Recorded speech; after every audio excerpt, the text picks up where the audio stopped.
What's up, guys? Happy Monday. Welcome into the podcast. Gramlich and Mac Lane. Super excited for this new series that we're going to be doing. We are going through each and every school. We're doing a little preview, KG, and we're talking to every single head coach. Shout out to all of our listeners on SiriusXM, Channel 371, and, of course, the OG on Apple Podcast. And what's up, YouTube? Great to see you guys. Again, just a little bit of schedule update. So we're going 3 episodes a week now. We're in full speed into football season. Monday, Wednesday, Friday, and Kelly, we're started with the preview with Georgia Tech.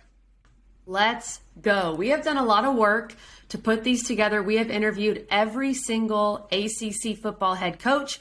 We will be releasing these Monday, Wednesday, Friday, all the way up until games begin in August. And we want to shout out all of the SIDs. These people are the MVPs. We really appreciate them. There's a lot of scheduling, and we started working on these in June. So we've just, we've been really appreciative of those guys and what they've done to help us out. So speaking of that, let's not delay any longer. Our first season preview episode, Georgia Tech. Let's hear from the head man himself, Geoff Collins.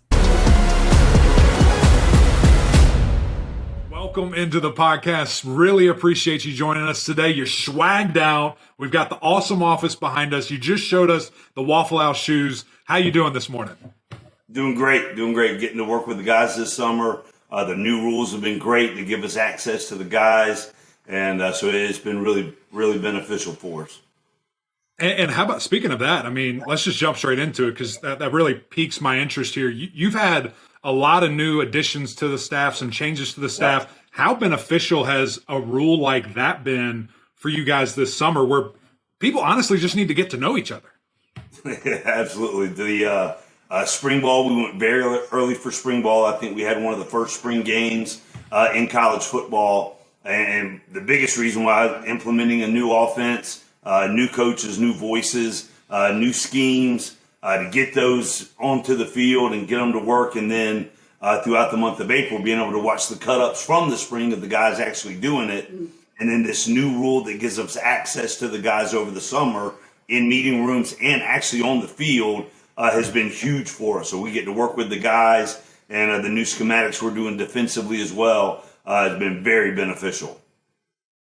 Well, and that's the beauty of being in Atlanta, right? There's a lot of other schools that couldn't do spring ball in February, March, but you guys were able to do that, so that's good. Yep. I'm curious, Coach. I was asking Mac about this. One of your new quarterback coaches, Chris Winkie. Yep. Do any of your players have any sort of recollection? I mean, they can't, of Chris Winkie actually playing, or are they just like, that's a coach? I don't really know that he's a player. How does that go? Yeah, I think very quickly. I mean, Chris has an unbelievable presence about him. He connected with the quarterbacks immediately. What he did as a player, once they get to learn his resume, they might not have seen him play. But the second they find out who he is and the media starts talking about him, obviously they go and watch tape of him and highlights and all those kind of things and see the accolades. And I just think for somebody like Jeff Sims, who's an uber talented quarterback that we're blessed to have in our program, gets to be coached by an ACC Player of the Year, Heisman Trophy winner, national champion, all of those things on a daily basis. And, you know, Chris has worked with some of the top quarterbacks in the NFL, been a high-level coach. It's been very beneficial for the room. We've got 2 transfer quarterbacks in that have done tremendous for us, getting ingrained in the program, in the locker room, and, signing an Elite 11 quarterback in Zach Pyron from over in Alabama. So it's a really talented room, and with Chris's expertise at that position on the field and as a leader, that's some of the best growth that I've seen in that room as well, learning from him. That's good to hear. And all you got to do is pull up the YouTube highlights, and they speak for themselves. And I know that your student athletes can navigate YouTube. Okay, what about Chip Long? New OC, you talk about a new offense. Can give us a little inside information here. I mean, you don't have to give us too much, but what are your goals with this new offense? What do you want this new offense to look like? Well, one of the biggest pieces, we've been able to transform this roster and bring a lot of talented guys into the program. And, as we went through the process and interviewing guys and getting to know people, just philosophically, what Chip believes in, what he stands for, how he aligns with our culture that we've been building, has been really good. And then since he's been here, it's just been more solidified that he was the right guy for the job. And just the multiplicity that Chip brings from personnel groupings, from formation shifts, all the multitudes of things that we're able to do.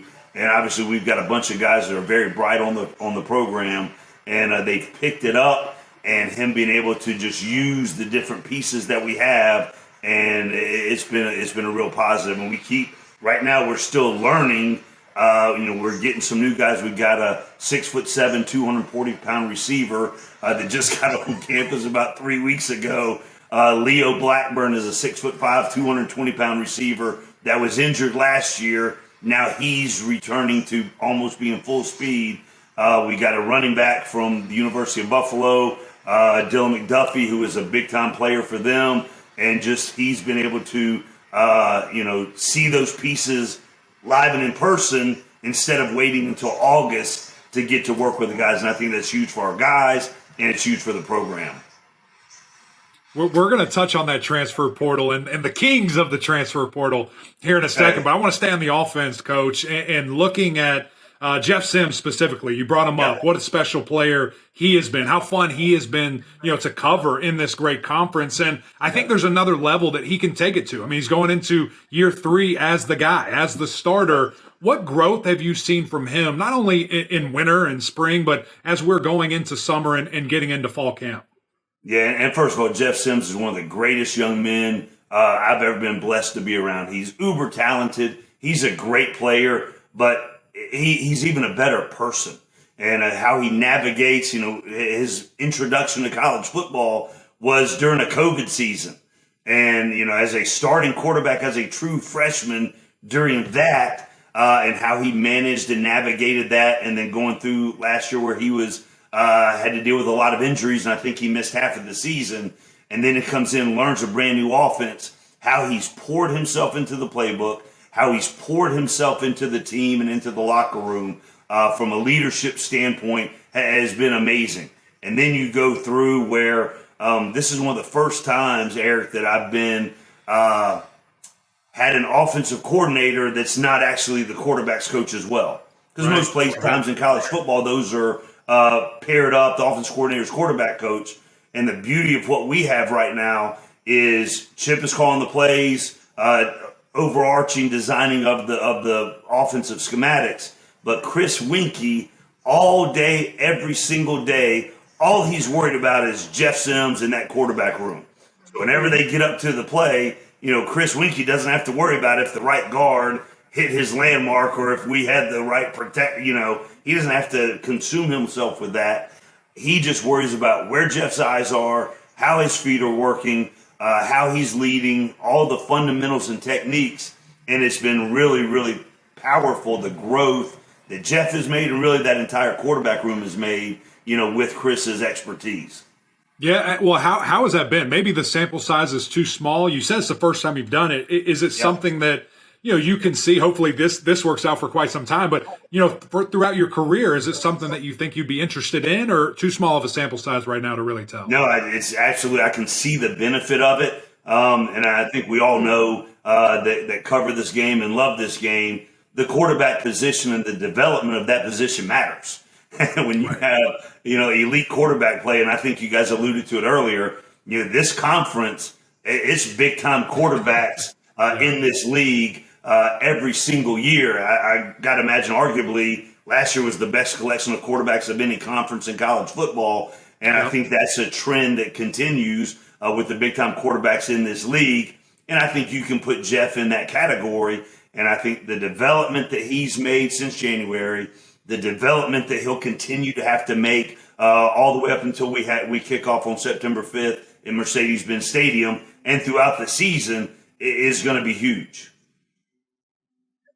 No doubt. I mean, look, we know how important quarterback play is, especially in this modern age of college football. All right, let's talk defense. Mac and I are offensive-minded people. We say that on pretty much every podcast. But we do need to talk defense. And I thought the main thing with y'all's defense last year was just kind of an inconsistency. I mean, you look at the Clemson game, and the defense was amazing. You look at the North Carolina game, but then some other examples where you gave up a bunch of points. So What's the focus been this spring and into fall camp defensively? Yeah, and the big thing is back to fundamentals. Did a deep dive into a lot of the schematic things we're doing, even from the approach of tackling and the communication piece. So all the overarching things that you've got to improve, and making sure the players are in the right position. There's some guys that we'll see throughout, as we get closer to the season, doing some things that may not y'all have seen before. And the other thing with hiring Chip and Chris to add to, Brent Key, and then we got Mike Daniels from the University of Buffalo. We got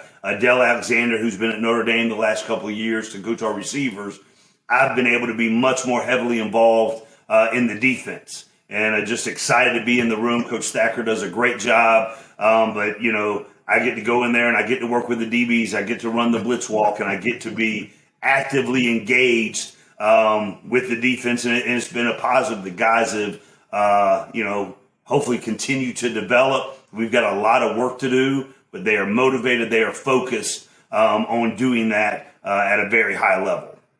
Come on, Coach. I like to hear that. I'm glad that you get to be kind of back in those rooms. I know you miss it. I know that's probably one of your favorite things is just having your group. I know you got 120 plus, but having your core, I know that's a cool thing, and excited that you get to touch back into that a little bit. All right, let's go back to the transfer portal because you bring it up, all these stars that you're able to find and bring home to Atlanta and Georgia Tech, and the cool things that you guys can do. You've been really successful there, and you've been able to fill needs that you have. I just want to kind of hear your strategy, your mindset, because I feel like so many people are different. Are you a type of guy, is your program where, man, we're going to save spots because we're going in that portal, we're going to find stuff, or is it just a year-by-year deal where you figure it out? Yeah, it's a little bit. It's all new to all of us, right? And so here's the thought process back in December and January. Here's the situation that we're in college football. We're going to embrace it. We're going to try to go find the best guys around college football that are in the portal to help this program and bring them in, let them be around our guys, be in the locker room, get to know our guys, and bring the right guys in. And, being able to work with them right now, in the past, it would just be the strength coaches, and they would have to give us reports. Now, we're out there with them, working with them, getting to know them in the meeting room, getting to know their learning styles. But we've brought some really talented guys that are also aligned with our locker room. And that's a big thing for us too, Eric, is when we bring them on visits, and I think we've gone 10 straight weeks of official visits with portal guys, with high school guys, and Kyler Glover, I'm going to give a shout out to her. She's been absolutely amazing. She handles our on-campus recruiting. And the things that she's had to do in this new age of college football recruiting are absolutely amazing. And then we've benefited greatly with the talent, the size, the speed, and most importantly, guys that are wanting to come in and work and be a part of us taking the next big step that we need to do. But the thing that I thought was really cool is all these guys that we've gotten to come in here was because of what they see when they're around our players. The belief system, the work ethic, how bought into what we're doing and what Georgia Tech means to them that are on our campus. They want to be a part of that, and we've got some really good guys that need to step up for us.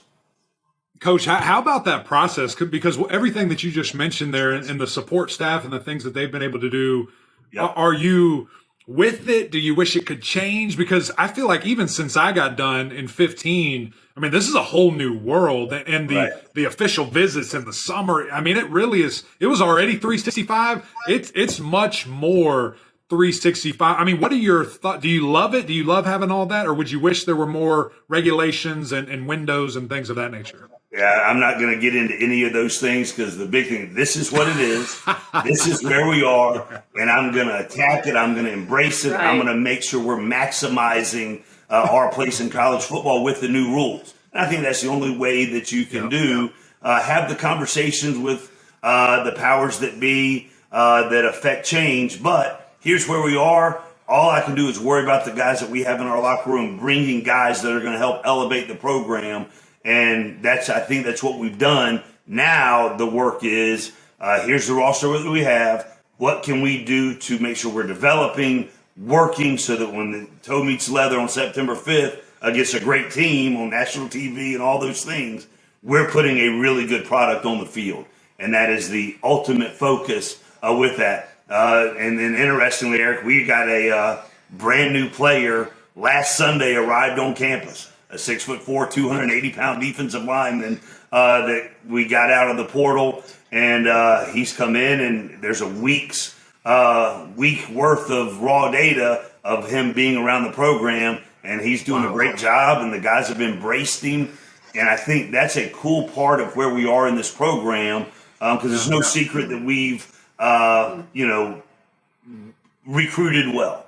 We've got size and speed and guys with athleticism and all those kind of things.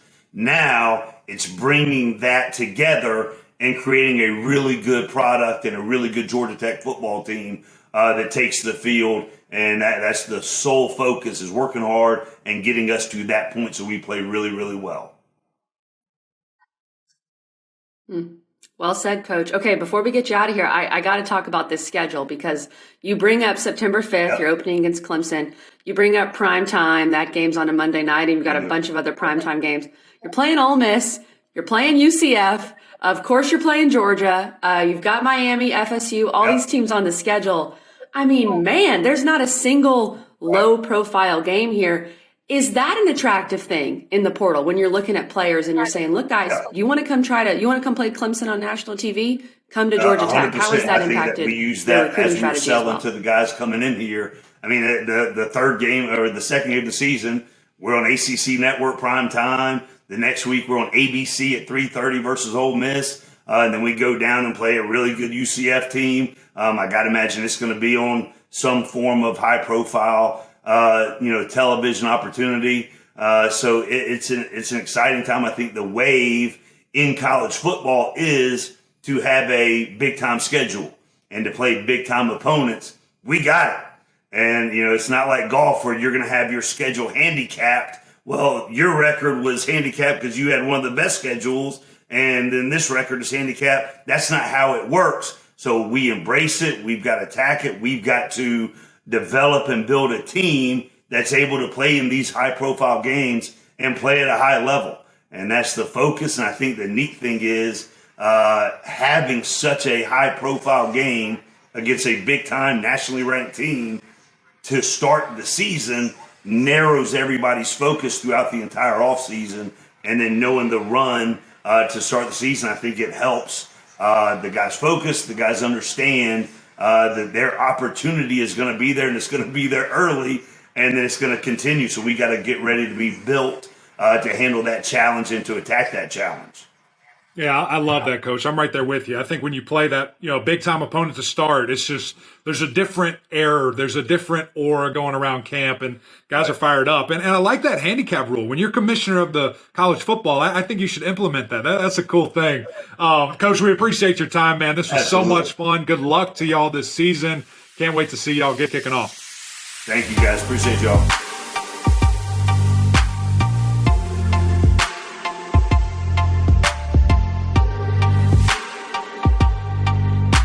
To Geoff Collins for jumping on with us. He literally had a recruit outside of his office while he was talking to us, and then he was going to go meet with them. So that was awesome for him to give us some time. He said a lot of different things there, Matt. Let's start with overall expectations for Georgia Tech. This is a team that finished 3-9 last year. They won 2 ACC games. They lost their last 6 games. And the biggest issue, and we talked about it with Geoff Collins, is Jahmyr Gibbs and the whole transfer portal issue. Now, we could spend a whole podcast on the portal. For sure. You can't dwell on that. But the bottom line is you lose your best player in Jahmyr Gibbs. So let's just start there, Mac. How on earth do you replace him? What are your expectations for Georgia Tech this year? Yeah, good thing for Georgia Tech. Hassan Hall's coming down the road from Louisville, and he's going to be a guy that is going to attempt to fill those shoes. I don't think that any one player necessarily can, just because Jahmyr's that good. I mean, he is going to be, I think, an award winner at Alabama. I mean, I really do. I think that he is going to be a guy that at the end of the season, with that system, with that offensive line, with that amount of talent,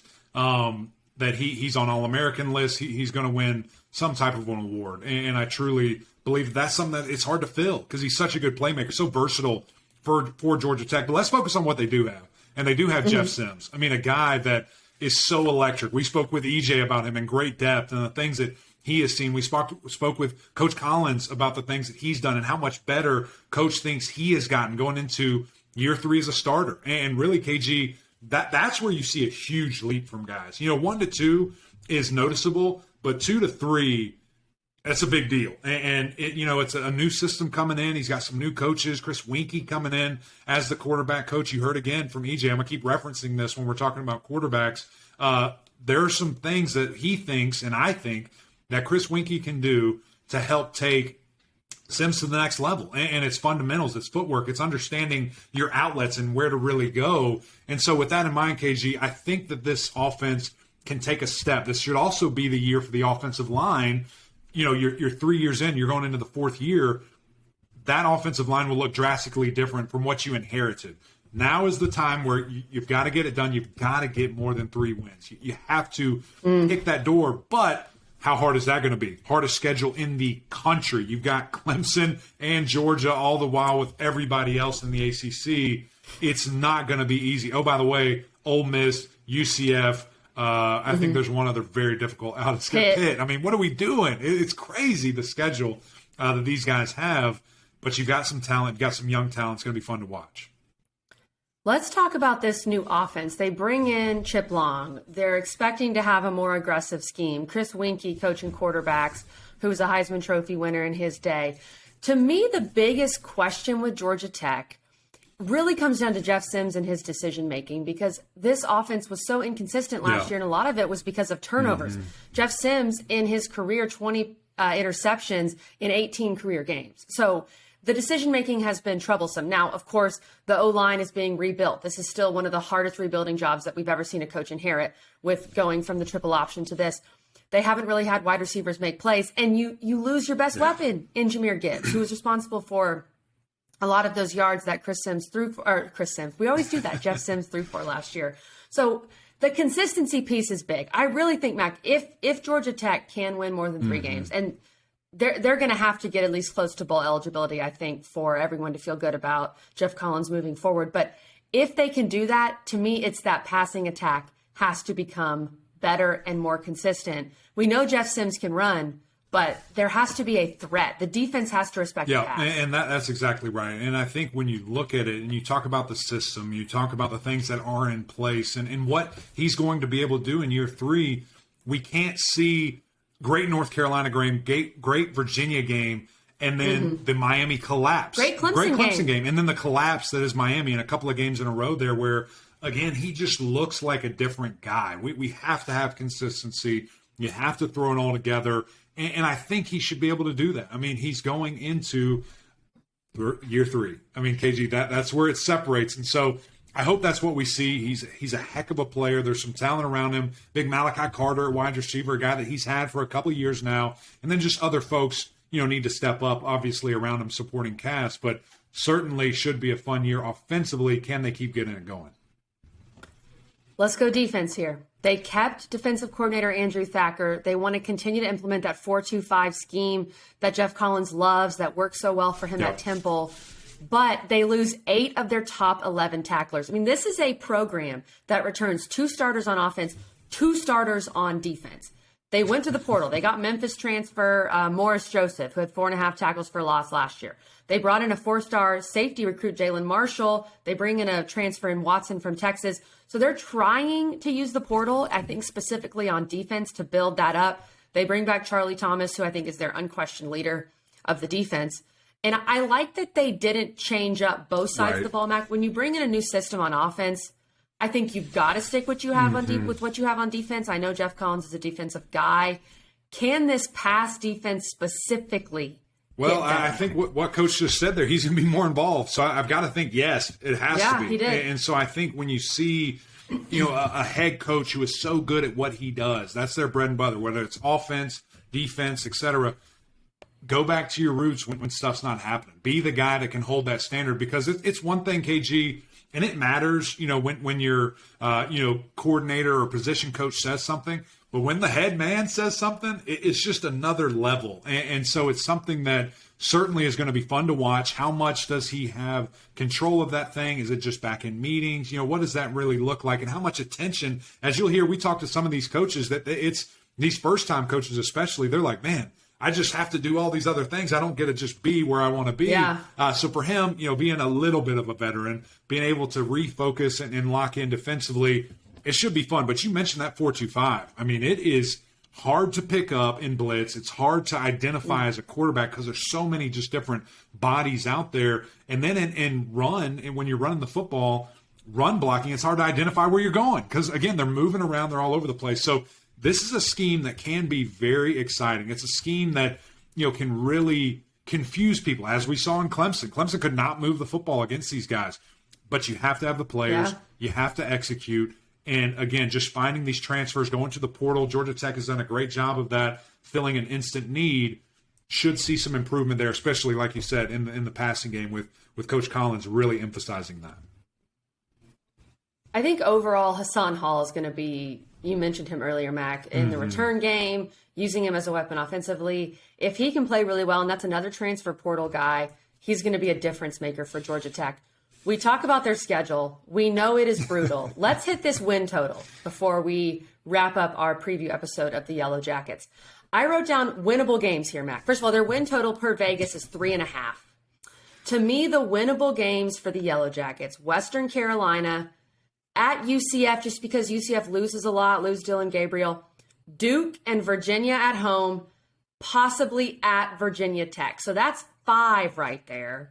And I'm just saying winnable, like possible. So where are we leaning on this 3.5? I want, and just love for the program, I want to say over, but it's the hardest schedule in America, KG. I don't know. And I understand how that stuff snowballs. You're playing Clemson first. You're playing Clemson with a loaded defense that's coming after your quarterback on Monday night, first game of the season. What does that look like after? What are the ripple effects after playing a Clemson, the Clemson effect, if you will? I just don't know. So I'm going under here. I hate to do that because I really want these guys to be successful, and I want Sims and Coach Collins to take a step. But this is a tough year to do it, and it stinks. And look at the future, guys. The schedule doesn't get any easier. You add Clemson to the permanent rotation. You play Georgia every single year. And then in a couple of years, guess what? You rotate Alabama and Notre Dame. What are we doing in this schedule making? I just don't get it. I don't know. Get out of it. Get out of it if you can. Stop. Someone put brakes on this schedule. I think you got to go under, Mac, because I think they can beat Western Carolina and Duke, but then that means they have to win 2 of the 3 against UCF, UVA, and VT. That's brutal. So I'm going under there, but we will see what happens with the Jackets. Thank you, Mike Flynn, SID. Thank you, Coach Collins. Thank you, Richmond Weaver, our awesome love those producer. guys. Thank you all the time for Richmond. But Mike and Coach, thank you for your time. Thanks for setting it up always. Guys, that's it. The first episode of the preview ACC, every single team. We're going to go through them. Really appreciate you guys tuning in. Another great episode of Gramlich and Mac Lane. If you haven't already, go get SiriusXM. What are you waiting for? Tune in. You got it on the app. You got it on your radio. We follow you everywhere. And then, of course, we need you to go to YouTube. We need you to go over Apple. Subscribe, like, love, comment, whatever you got to do. We appreciate that. But until next time, we'll see y'all.